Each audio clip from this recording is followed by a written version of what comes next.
Pemirsa, sudah hampir 2 tahun sejak merebaknya COVID-19 di Indonesia, ekonomi Bali yang ditopang oleh sektor pariwisata diterpa kemarau panjang yang tidak biasa dan belum jelas kapan akan berakhirnya.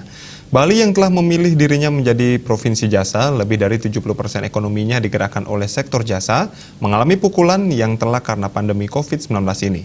Namun harapan baru terbit bagi sektor jasa yang potensial memulihkan ekonomi Bali.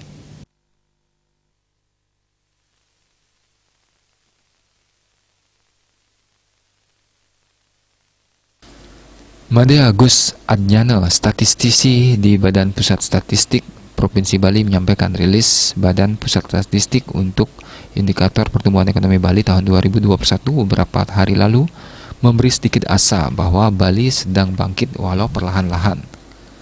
Berdasarkan catatan Pusat Statistik, pada kuartal keempat 2021 ekonomi Bali mampu tumbuh 4,52% dibandingkan kuartal ketiga 2021. Walau secara kumulatif tahun 2021 masih mengalami pertumbuhan negatif 2,47% dibandingkan tahun 2020.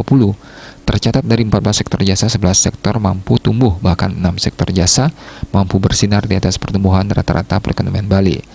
Kontribusi terbesar dalam struktur ekonomi Bali adalah sektor penyediaan akomodasi dan makan minum yang berkontribusi sebesar 16,66% dari total perekonomian Bali. Sektor jasa lainnya yang memberi kontribusi cukup besar diantaranya adalah sektor perdagangan, transportasi, pendidikan, dan informasi komunikasi.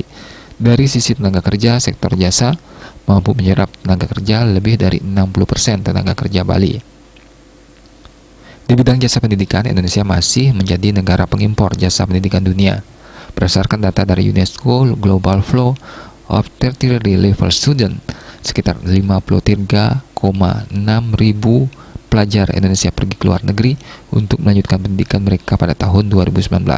Ada peluang untuk menampung pelajar Indonesia untuk dapat melanjutkan pendidikan di perguruan tinggi kelas internasional di Bali.